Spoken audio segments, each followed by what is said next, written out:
Day on Sunday comes with a special focus for mums who have premature babies. Why it happens is still a mystery to modern science. So a new Hug a Mum appeal is aiming to raise money for research. Health reporter Laurie Mason has talked with doctors here who lead the world in the hunt for answers. 1-year-old Deanna Lynch-Bloss was born 14 weeks early, weighing in at 650 grams, little more than a pound of butter. Nothing could ever prepare me for the day I saw her. She was so tiny, I just couldn't believe that something that tiny could even live. Deanna battled months of heart and lung problems, but she's smiling now. She's one of nearly 800 babies born prematurely each year.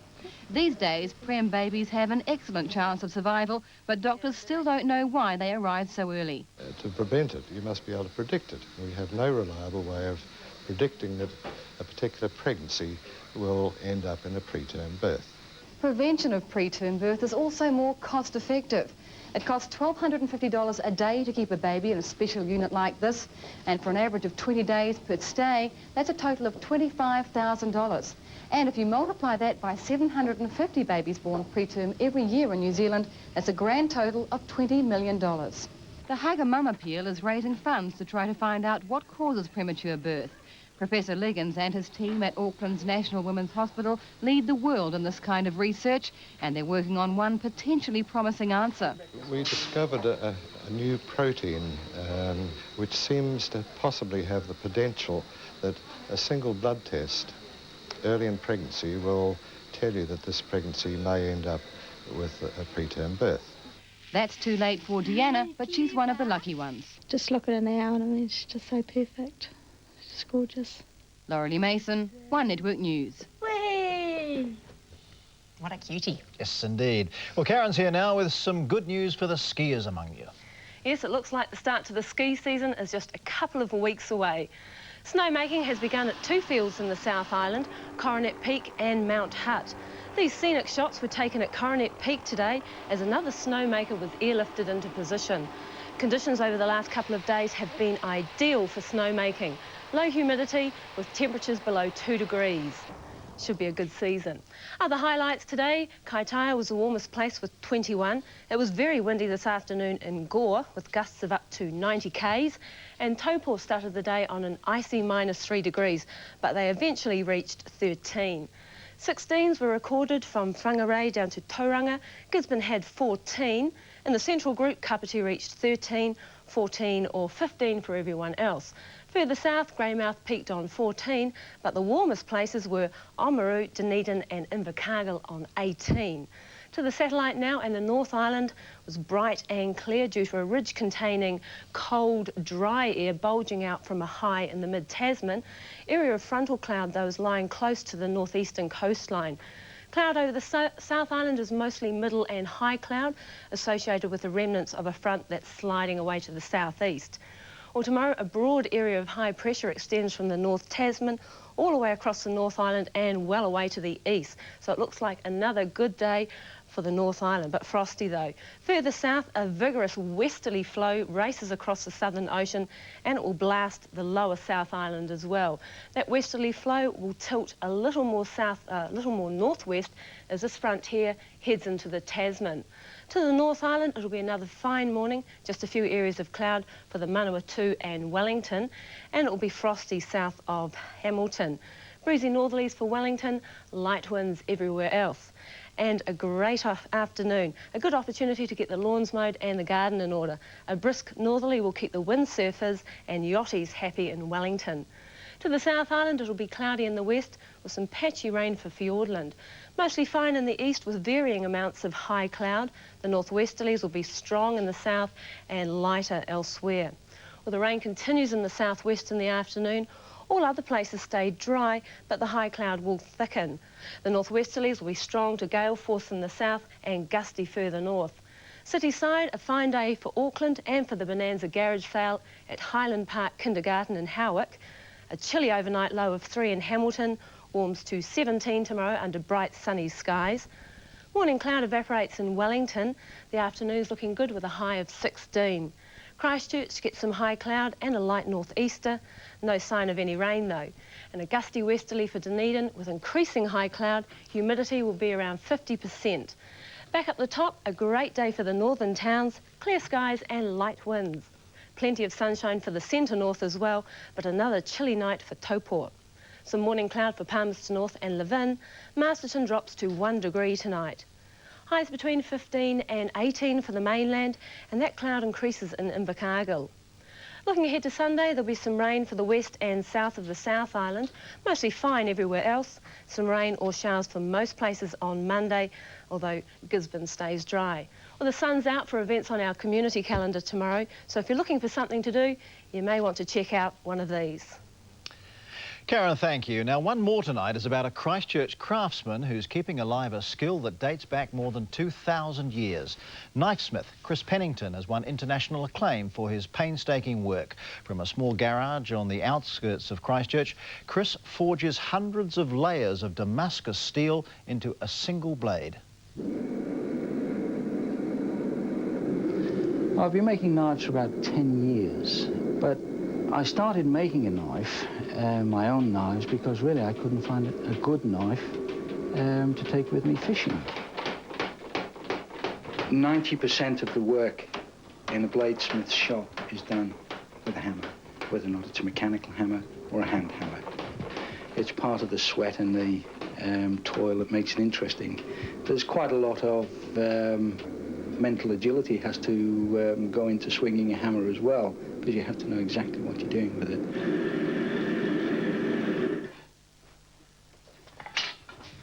What I'm basically doing now is shaping the blade roughly and realigning the grain structure in the steel.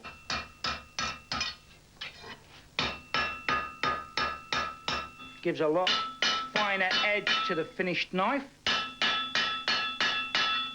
and your blade will stay a lot sharper, a lot longer.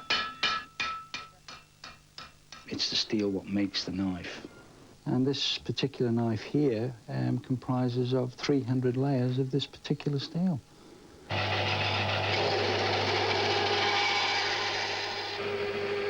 It can take up to a week, sometimes a fortnight, to produce one blade. It is the creme de la creme of being able to do this. So I consider myself more of a revivalist. I hope more people get interested in it so the process itself doesn't get lost in time. And some of Chris's knives fetch more than $1,000. Definitely not something to drop down the waste disposal. Absolutely not. That's our program. Enjoy your weekend. Good night.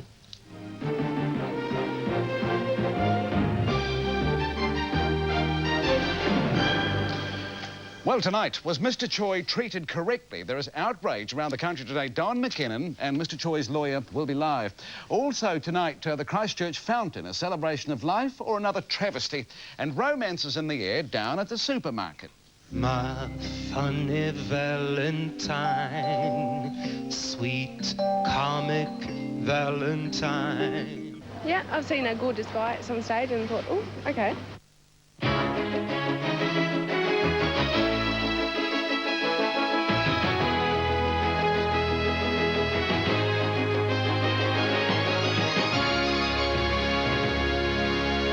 Good evening. Well, it has rebounded badly on the government today, the deportation and the way it was done of the South Korean diplomat Choi Sing-jin. But it's the speed, really, the unseemly haste with which he was nabbed by the police and immigration and ripped away from his children who are at school here and dumped on a plane with the Korean police accompanying him home, which has got the eyebrows around the country raised. And he's been arrested, of course, as we've seen in the news, immediately upon his arrival back in Korea. It's being seen, this deportation or extradition, despite government denials, as political. Mr Choi is thrown out of New Zealand just hours before Jim Bolger is due to land in Korea, one of our leading trading partners.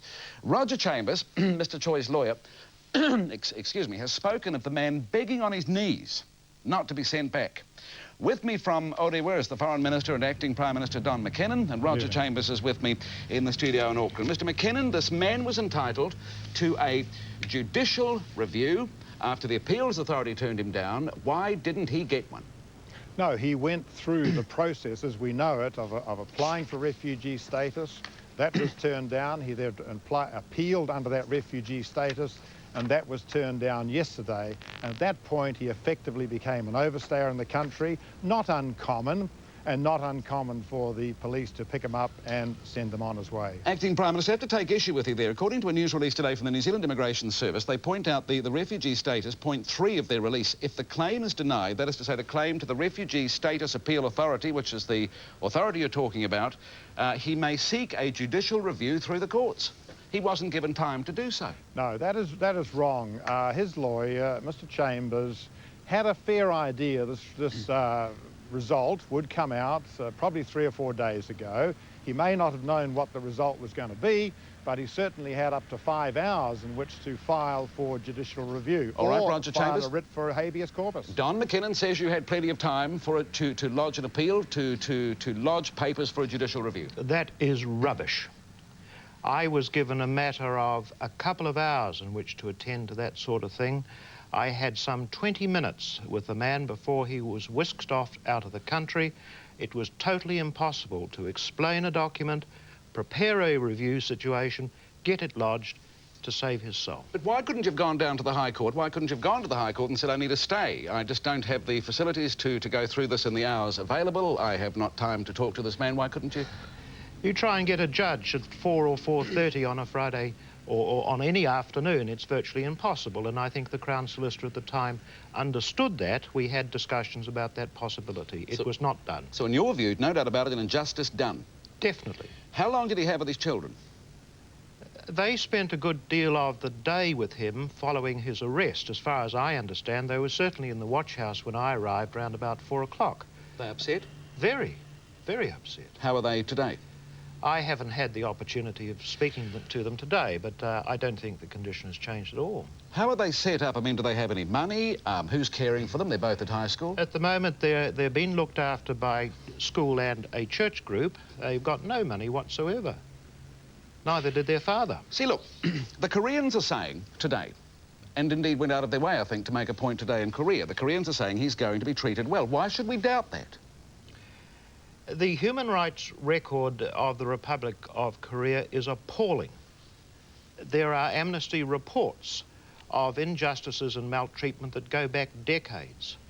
Mr. Choi had already been, on 2 previous occasions in the 80s, been a victim, not only of torture, but also of persecution. Dreadful stuff. You see, he is saying, Roger Chambers is saying, Don McKinnon, there was no time for this man as a lawyer to lodge an appeal for his client or to take proceedings which were the legal right of Mr. Choi.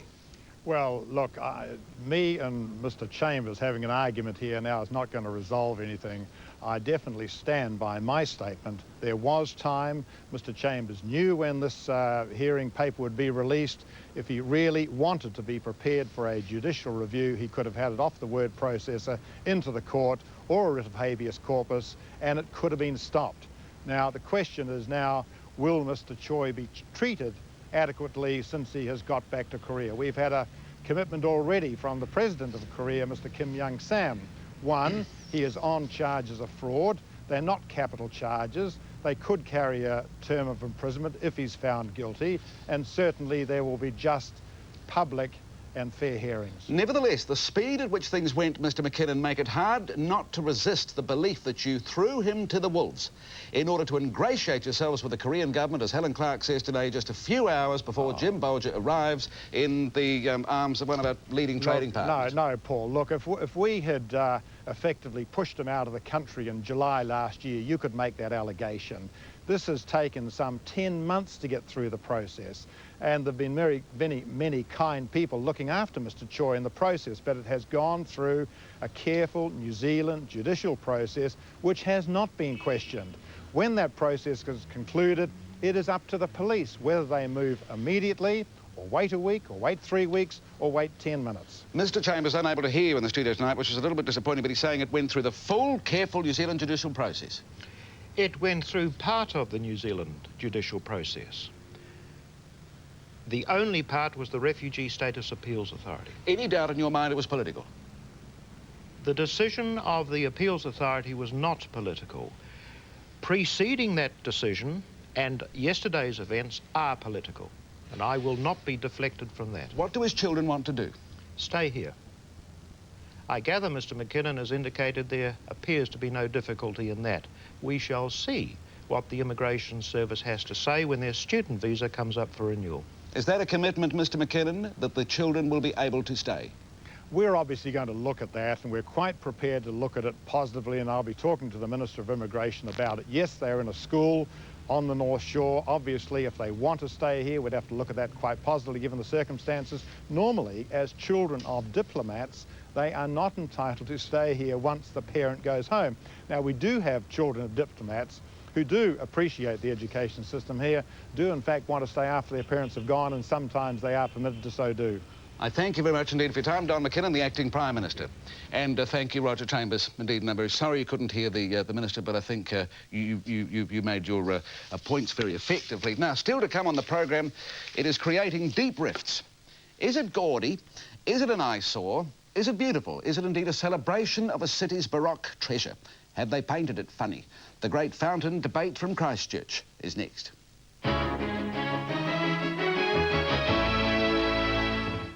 Who can forget the elation? The America's Cup is now New Zealand's Cup. Who can forget the excitement? We've done the impossible. That surrounded New Zealand's finest ever sporting achievement. We knew we had a considerably faster boat. TV1 can't. That's why tonight there's a television first to mark the anniversary of this famous victory. It was huge. Up here is as important as anything else. So pull out the Red Sox for Black Magic, the Team New Zealand story, premiering 8:35 tonight on One.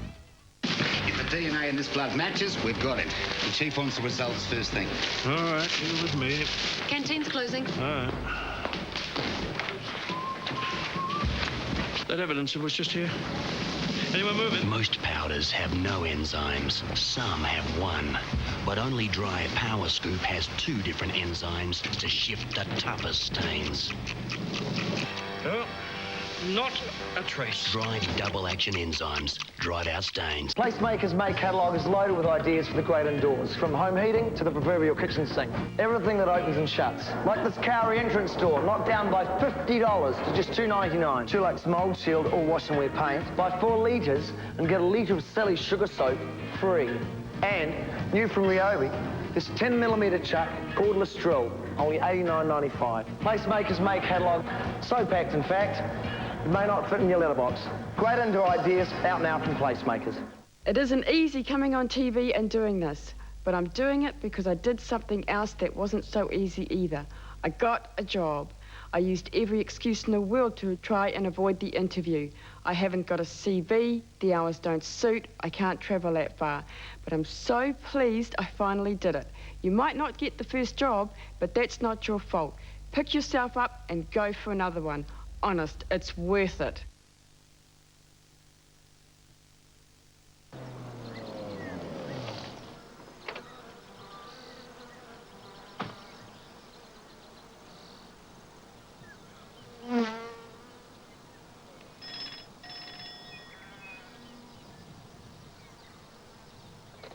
The Suzuki Alto does an amazing 64 miles per gallon. So the chances are you'll need to stop long before it will.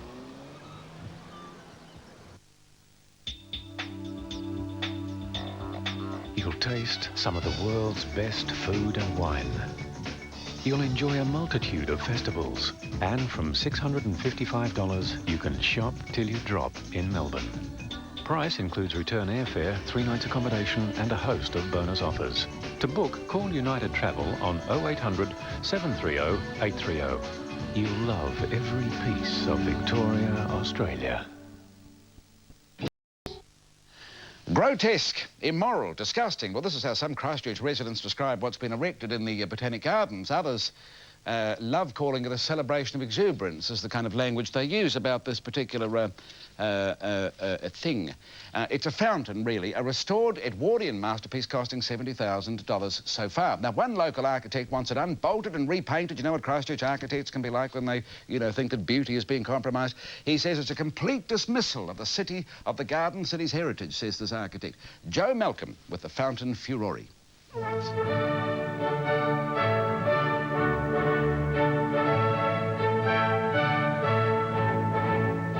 Really get more English than Christchurch. Straight lines, sombre colours, all very classical.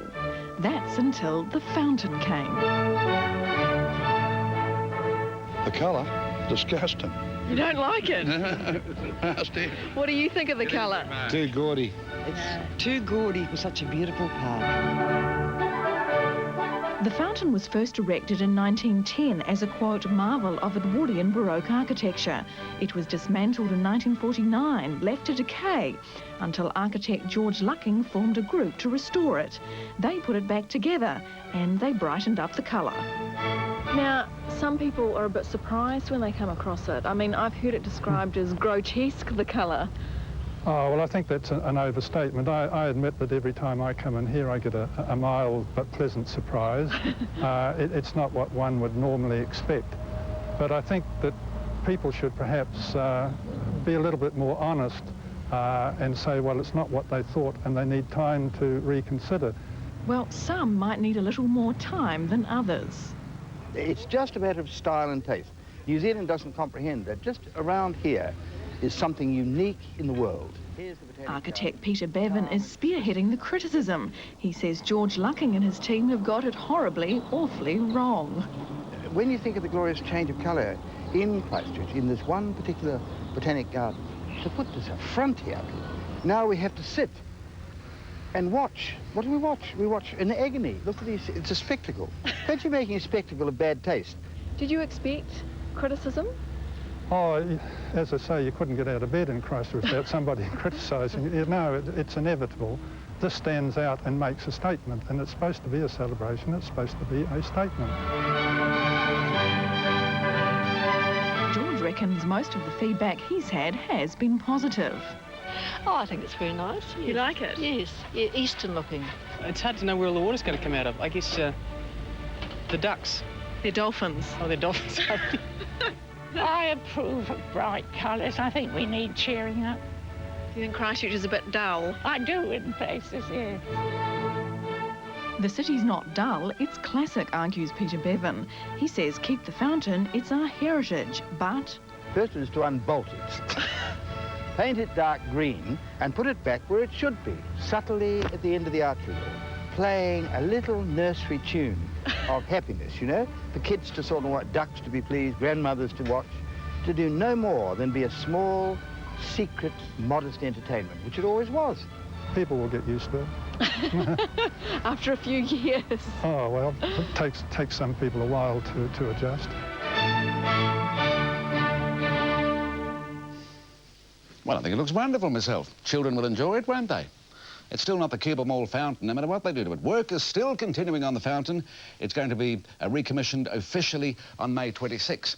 Now, it's a very simple idea, and you've seen the ads, I'm sure. They've had this in the States for years. Telecom launched a new service in March where instead of dialing numbers to reach somebody or a business on the end of the phone, you dial up letters. So that way you could reach a company just by spelling out the name, you see, and the company will have an ad on the television, on the radio that says, call 0800 barbecue now, you know, that kind of thing. Of course, the company has to, first of all, get the word number. That's where the rush is on, because many are finding out the word number they'd like was actually taken long before Telecom ever got round to promoting the service. And if they want it, they're often paying much more than the Telecom price. Ian Sinclair joined the front line of the word number war. Pick a word like flowers. You could be onto a gold mine. Where's Stephen? Wasn't there first. Hi, it's Wes here. Yeah, it's great. He's one of a new breed of entrepreneurs. Wes owns the word flowers as a word number. Here's the trick to word numbers. Instead of having to remember a sequence of numerals if you want a service, all you have to do is spell the name of the service out on the telephone dial. So, for example, if you want to order flowers, all you do is dial 0800 FLOWERS, and in theory you'll be put straight through. But what the public didn't realise was that when this service became available in March, a lot of the numbers had already been pre-sold well before they had a chance to get any.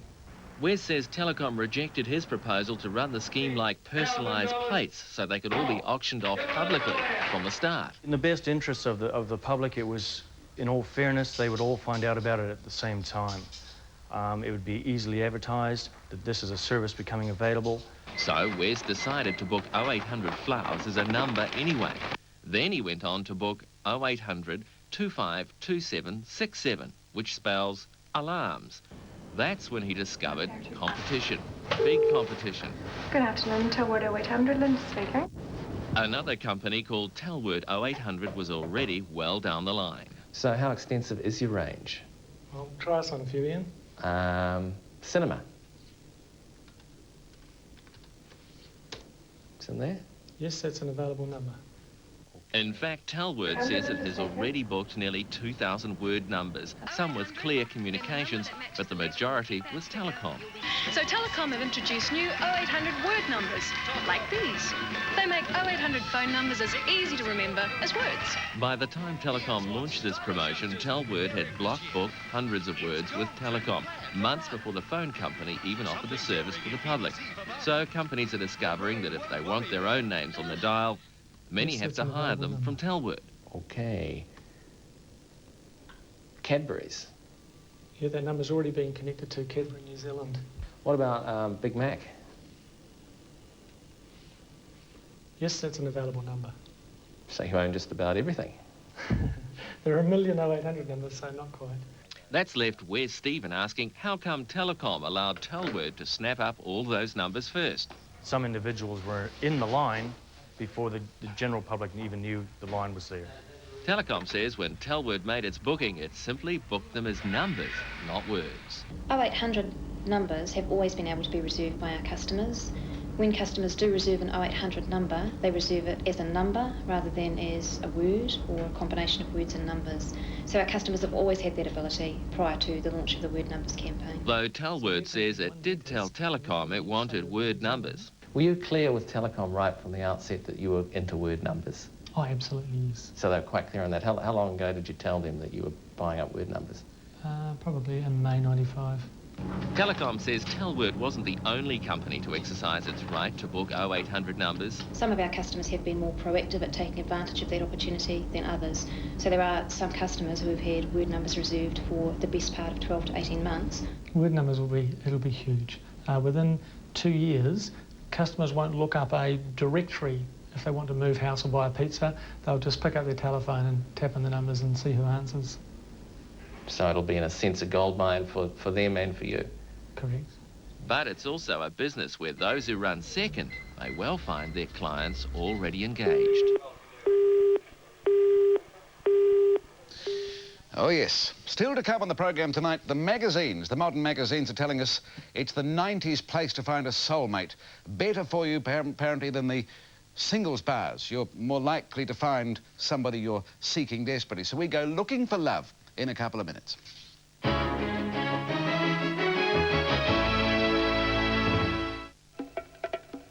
The legendary Old Blue Eyes in an extraordinary television event as Hollywood's biggest names gather for the birthday celebration of the year. Happy birthday, Frank. Come Fly with Sinatra as Bruce Springsteen, Tony Bennett, U2's Bono and Natalie Cole lead an unprecedented all-star spectacular tribute to the King of the Hill. The singer, the actor, and the lover. Please, Frankie, if you don't mind, I'm going to do it my way. The magical star-studded gala. That's why, lady, the train. Sinatra, 80 Years My Way. This week's Montana Sunday Theatre, 8:35 on 1. If you're thinking about superannuation, Ergo Super Direct is simply the easiest, most convenient way to get started. So pick up the phone and call Ergo now on 0800 680 680. Cut your dusting time in half with the amazing new Easy Clean Mini Duster. It's perfect for dashboards, furniture and all those hard-to-reach places. So don't just move dust, remove it with the Easy Clean Mini Duster. For less than $20, it's a perfect gift. You can dip it, you can sip it, you can grab some on your way. You can cheese it, you can freeze it, or take it out to play. You can sauce it, you can scoop it, you can even fresh fruit it. Real fresh yogurt. Easier will make your day. You're a gourmet chef. 50% off ladies' stretch tops at Kmart. You're a personal chauffeur. Save $5 on top 20 CDs. You're an expert juggler. 20% off all women's fragrances. You're an Olympic coach. Dressing gowns from $29.95 at Kmart. You're my mum, and I love you. Kmart's Mother's Day specials. A great way to say thanks. How does your bed rate for comfort and support? It's Bed Check month at Bedpost. Get a perfect score with a Sealy Posturepedic. Trade in your old backache now on a Sealy Posturepedic and strike the best deal at any Bedpost store. You can sleep on it. I have been a fan for over 30 years. I know it was the king I saw. I've been talking to him on the CB. The king, he's alive. Oh, man. I saw. Yeah, it was him. He was abducted by rock and roll loving aliens. The spelling on the headstone indicates that, yes, the king is dead. I'm not dead, baby. I'm just having a break. I have a break. I have a Kit Kat. Now, where could it be? It could be under... No. Nope. Very odd. Well, I don't know. If for any reason your tax pack hasn't arrived yet, call us on 0800 257777 and we'll send you one. Hubbard's fantastic offer this month. Clevedon twill carpet, 100% wool, heavy duty, 4 wonderful colours, a terrific buy at $89 per metre. Windsor, 100% wool, cut pile carpet, heavy duty, 3 decorator colours. It's ideal for family use. Superb buying at $109 per metre. Use our free measure and quote service. Hubbard's Furnishers, Nelson, Blenheim, Christchurch, Oamaru and Invercargill. I bet they've fooled a few people. They have actually. One of my customers cleaning and he keeps sucking them up the vacuum cleaner. Judy Bailey smells paper roses on Maggie's Garden Show next. If you were looking for romance, a certain someone special in your life, or you were looking perhaps simply for a pleasant interlude, where would you start? Well, I suppose the real hotbed of passion, the spot with the most sizzle, so they say, these days, is the supermarket. You can, so they say, tell a lot about a person from a glance at their trolley. Well, now, Auckland comedian Mike Jacon has been checking out a lot of trolleys recently, not for his own use, you understand, but for the Comedy Act. He's researching for the Comedy Festival in Auckland next week. So here we are at Food Town, Grey Lynn in central Auckland in search of romance. My romance doesn't need a blue lagoon standing by. My romance doesn't have to have a moon in the sky. No sparkling stars, no soft guitar. There's so many beautiful people. It's easy to get attracted to someone in a supermarket over frozen goods. I love going to the supermarket. I don't like going to the supermarket by myself, but if my partner's with me, then I like it even more. My romance doesn't have to I was hoping to find something here, some romance, because I'm sort of doing I've got my shows coming up which look at romance and the morning after, and I kind of thought, well, one of the reasons I'm doing these shows is to consider romance in these day and ages, so I thought I'd come here. We're going to have some prizes. We're going to try and get you to give your best pickup lines over here. Romantic pickup lines over here. Now, I believe you've written a romantic line here, okay? Would you like to read it out to us, okay? You are hot and spicy. You are... Can you say that again? You are hot and spicy. Woo! Okay, have you been shopping for some spices today, by the way? No. Just the milk. Okay. Kimberly, could you read us your line about romance, please? Your mother's a thief. She stole the stars from the sky and put them in your eyes. Woo! Okay, Kimberly, nice one. My funny Valentine, sweet comic Valentine. Have you ever had a romantic encounter in a supermarket? Yes. Tell us all about it, please. I think I was in aisle 3 or 4, and a woman in aisle 7 was yelling out to me. Which aisle was that in? Honestly? Yeah. The bread croissants. And then when I turned around, she said, I had beautiful eyes, and I ran away. Oh, just both crashed trolleys and ended up doing coffee and everything else. You make me smile with my heart. When you actually dig beneath the surface of it, when I ask them what they think about it, everybody is thinking about romance in these aisles. These aisles are basically seething with romantic possibility. Have you ever thought about it? Often. Pardon? Often. It occurs in my mind daily. What have you thought about? Yeah, I've seen a gorgeous guy at some stage and thought, oh, okay. You're putting me on the spot here. Just wondered if I perhaps run into someone interesting. But this is before I met David, of course, I think, like that. Yeah, I think it's there. I think something's happening. Yeah. Each day is Valentine's Day.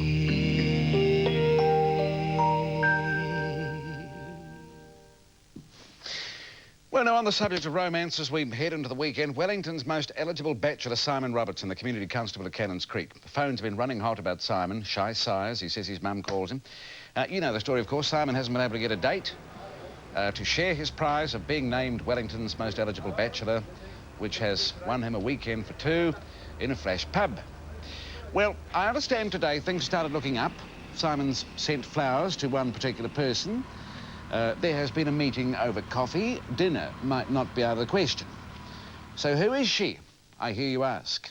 Who is the recipient of Simon's attention? Well, I'm not telling you. I know who it is. I'm not saying. It wouldn't be right. Well, not yet anyway. Not till we're ready. Those were our people today. That's Holmes this week.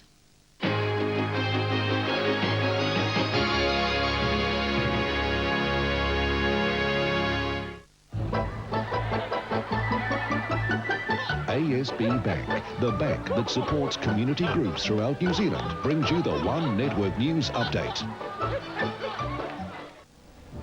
Good evening. South Korea arrests its former diplomat after his expulsion from New Zealand, but it insists he will be treated fairly. An urgent meeting across the Tasman. Australia's police ministers debate tougher gun laws in the wake of the Port Arthur massacre. And new research on fatty foods dashes the hopes of diners who thought near enough was good enough. We have a special report. That's tonight at 9:40. ASB Bank, your future bank. Running scared. What's wrong with me, Barry? From an illness she can't escape. She's not quite right in the head. And you can't prosecute people for that. And others condemned. She don't want forgiving, she wants locking up. I can't have her put away. A village full of fear. She scares me too sometimes. Stop going on about your mother. Something's not right, Nick. Mystery. He says I'm not to talk about it. And death. Anyone in there? My wife! If it is arson, then it's also murder. Heartbeat, 8:40 Monday on One. New Zealand's equestrian team are on top of the world following their exceptional performance at the toughest 3-day event of all, the Badminton Horse Trials, 5 o'clock Saturday. Oh, and he rubs it, but his leg's clear.